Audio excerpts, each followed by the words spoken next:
श्रीमद् देवी भागवत महापुराण के मुख्य श्रोता आदरणीय श्री योगेश भैया जी,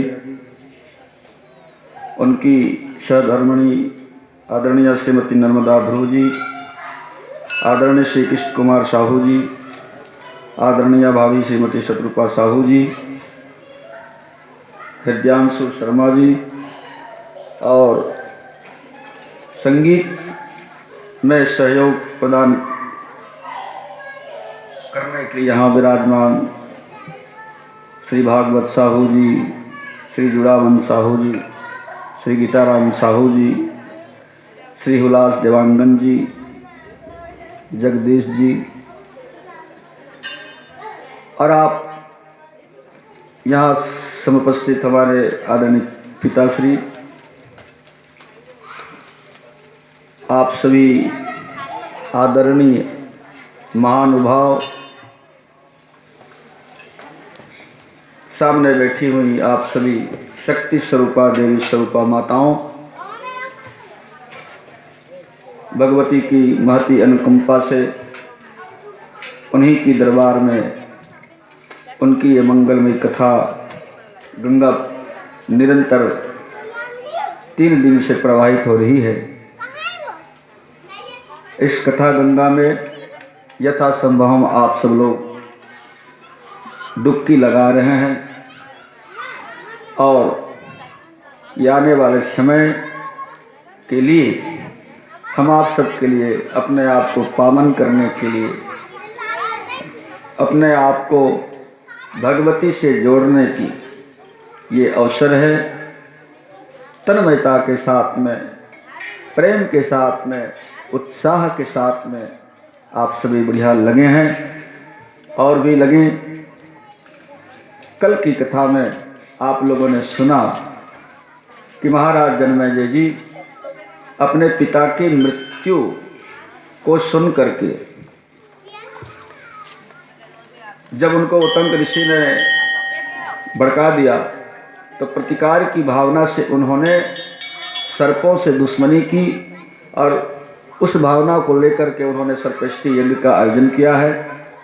बाद में आस्तिक मुनि ने जब उनको समझाया क्या, उन्होंने तो उनसे वरदान मांग लिया। फिर व्यास जी भगवान उनको समझाते हैं और समझा करके कहते हैं कि राजन, इस प्रकार का यज्ञ उचित नहीं है। आपको अपने पिता के उद्धार के लिए यदि कुछ करना है तो सात्विक यज्ञ करिए, अम्बा यज्ञ करिए। तो राजा जन्मेजय जी को ये जिज्ञासा होती है कि भैया यज्ञ क्या है, और ये हमारा आपका भी ये जिज्ञासा होना चाहिए। हम लोग भी सुनते हैं कि यज्ञ यज्ञ यज्ञ, और ये यहाँ वहाँ यज्ञ सुनते भी हैं कि वहाँ यज्ञ हो रहा है, यहाँ यज्ञ हो रहा है। श्रीमद् भागवत महापुराण को भी सप्ताह यज्ञ कहते हैं। अभी जिस श्रीमद् देवी भागवत महापुराण को हम लोग श्रवण करने के लिए यहाँ कहने के लिए उद्यत हुए हैं, इसे भी नवान यज्ञ की संज्ञा दी गई है। आखिर में ये यज्ञ क्या है, इस यज्ञ का क्या महत्व है, और इसी को वेदव्यास जी भगवान प्रतिपादित करते हुए राजा जन्मेजय जी से कहते हैं कि राजन, जन्मेजय जी ने पूछा, राजोवाच वद यज्ञ विधिं सम्यक् देव्यास्तस्यासमन्ततः श्रुत्वा करोम्यहं स्वामिन् यथाशक्ति हतिरिन्द्रितः। महाराज, वो यज्ञ क्या है, उसकी विधि क्या है, उसका महत्व क्या है, आप मेरे को बढ़िया से समझा दीजिए जिससे मैं भी उस यज्ञ को संपादित करूं। तब व्यास जी महाराज कहते हैं, श्रृणु राजन, ये जो यज्ञ है ये हमारा सनातन धर्म का प्राण है। जिस तरह से हम बिना प्राण के जीवित नहीं रह सकते, सब कुछ हो जाए हवा ना मिले, अन्न है, जल है, कपड़ा है, लत्ता है, सोना है, चांदी है, बढ़िया मकान है, नौकर है, चाकर है, अब प्राण नहीं, हवा नहीं, तो जी सकेंगे? नहीं जी सकते। ठीक उसी तरह से जो हमारा सनातन धर्म है, उस धर्म का प्राण क्या है? यज्ञ। तो ये यज्ञ किसको कहते हैं? किसका मतलब यज्ञ होता है? तो यज्ञ का सामान्य जो अर्थ होता है वो आदर के साथ में देना और आदर के साथ में लेना। ये जो लेना और देना, इसी का मायने होता है यज्ञ। और ये हमारे सनातन धर्म का मूल है। प्रकृति में हम देखते हैं कि यहां निरंतर लेना देना चलता है और उस लेने देने से ही जीवन चल रहा है। आप देखिए प्रकृति में सूर्य नारायण हम लोगों को क्या क्या देते हैं? प्रकाश देते हैं, उष्मा देते हैं, और क्या ले लेते हैं? बोले कि ठंडकता को वो हमसे ले लेते हैं, शीत को, अंधकार को हरण कर लेते हैं, ले लेते हैं। उसी तरह से देखिए वायु हमको दे रहे हैं, क्या देते हैं? गति देते हैं। बिना वायु की गति नहीं है। आप देखिए हमारे यहाँ प्राणियों के विभाजन किए 4 प्रकार के प्राणी होते हैं। अब उसको भी अगर ठीक ठीक बात दे तो 2 भाग है। क्या? बोले एक होता है स्थावर और एक होता है जंगम। ये 2 प्रकार के प्राणी। तो स्थावर किसको कहते हैं? जो एक जगह स्थित होता है, यहां वहां चलना फिरना उसका नहीं हो सकता। और जंगम किसको कहते हैं? कि जो इस जगत में गमन करे, आवे जावे, चले फिरे। तो ऐसा प्राणी जो चलता है फिरता है, ऐसे प्राणियों को जंगम संज्ञा दी गई। और जो ऐसे प्राणी जो केवल एक ही जगह विद्यमान रहते हैं, उसको क्या कहते हैं? स्थावर कहते हैं। तो अच्छा बताओ, कौन कौन से स्थावर है, कौन से जंगम है? पेड़, लता, वृक्ष, ये प्राणी है कि नहीं? ये भी जीव है कि नहीं है? जीव है। लेकिन ये यहां वहां आते जाते हैं क्या? नहीं जाते। और इसलिए इनमें श्वसन की क्रिया नहीं होती है। ये वायु लेते नहीं है, वरन वायु उत्सर्जित करते हैं। और उसी तरह से जंगम प्राणी, उसके बाद वृक्षों के बाद में आप जितने भी देखेंगे उन सबका आवागमन है, चलना फिरना है। कीट पतंग, पक्षी, पशु, मनुष्य आदि, तो इन सबको जंगम कहा गया। तो ये जो गति कौन देता है? श्वास जितने भी लेते हैं, जिसमें श्वसन की क्रिया जिस प्राणी में होती है, ऐसे प्राणी यहां वहां आते जाते हैं। तो ये आवागमन किससे है? हवा से है, वायु से है। और इसीलिए देखो टायर में हवा भरथन, काबर भरथन भाई, मोटरसाइकिल के, साइकिल के अगर ट्यूब में हवा भर देना, काबर भरे जाते? हाँ, जैसे वहाँ हवा भराते तो वहाँ गति आ जाती, सरलता से वो चलना शुरू हो जाती। गाड़ा के चक्कर रहेगा, उलट ढुलो वत के ताकत लगाओ कर पीछे, और साइकिल के चक्कर वत के ताकत लगा के ढुलो, कौन ज्यादा ढुली? काबर ज्यादा ढुलत है? वह हवा के कारण। गेंद देखो उछलता है क्योंकि भीतर हवा भरा होता है, और जिसमें हवा नहीं है उसमें गति नहीं है।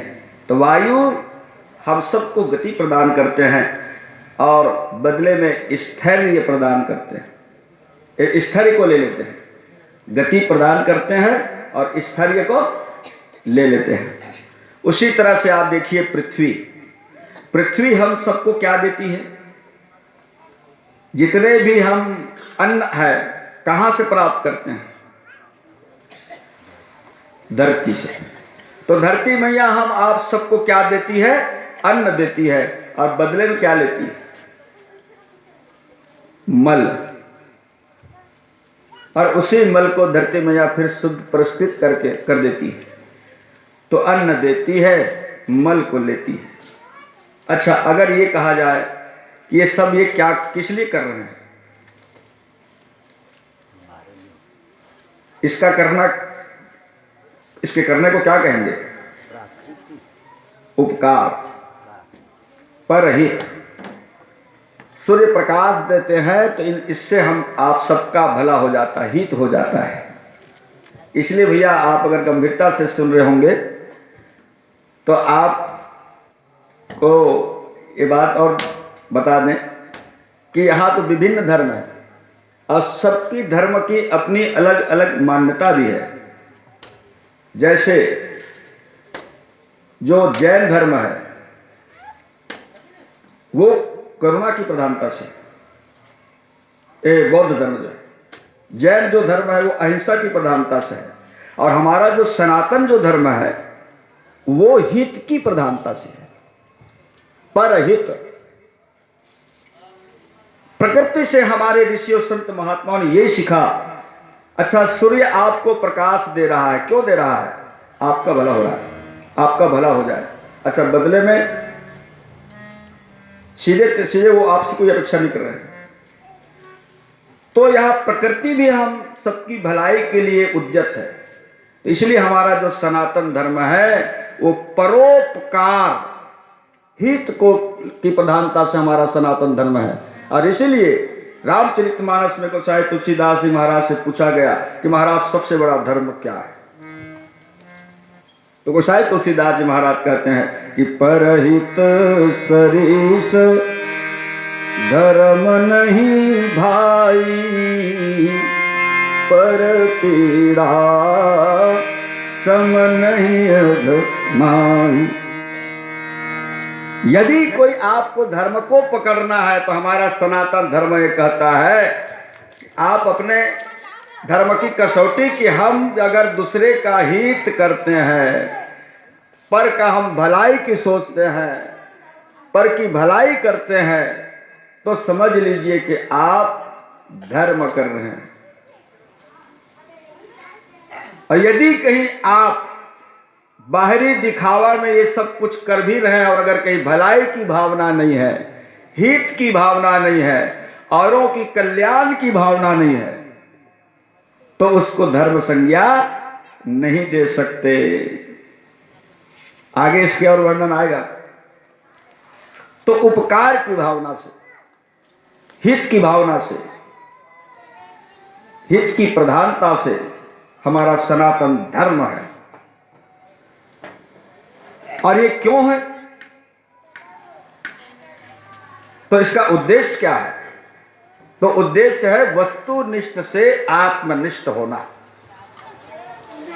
वस्तुनिष्ठ से आत्मनिष्ठ होना हमारा सनातन धर्म का या कहे यज्ञ का उद्देश्य है। तो ये वस्तुनिष्ठ से आत्मनिष्ठ होना क्या बात क्या है भाई? तो वस्तुनिष्ठ का मतलब होता है कि जब हम भौतिक पदार्थों के प्रति आसक्त हो जाएं। अभी हम सब आप लोग किस में हैं? आसक्ति आपकी किस में ज्यादा है? भौतिक पदार्थों में, धन में, जमीन में, जोरू में आसक्ति है। तो ये सब क्या है? भौतिक वस्तु है। तो भौतिक वस्तु में जो हम आसक्त हैं तो इसका नाम होता है वस्तुनिष्ठ। और आत्मनिष्ठ किसको कहते हैं? कि जब हम इस भौतिक वस्तुओं के प्रति जब हमारी आसक्ति कम हो जाएगी, लगाव कम हो जाए, तो इसको बोलते हैं आत्मनिष्ठ। तो हमारा सनातन धर्म अर्थात यज्ञ का जो उद्देश्य है वह व्यक्ति को वस्तुनिष्ठ से आत्मनिष्ठ बनाना है।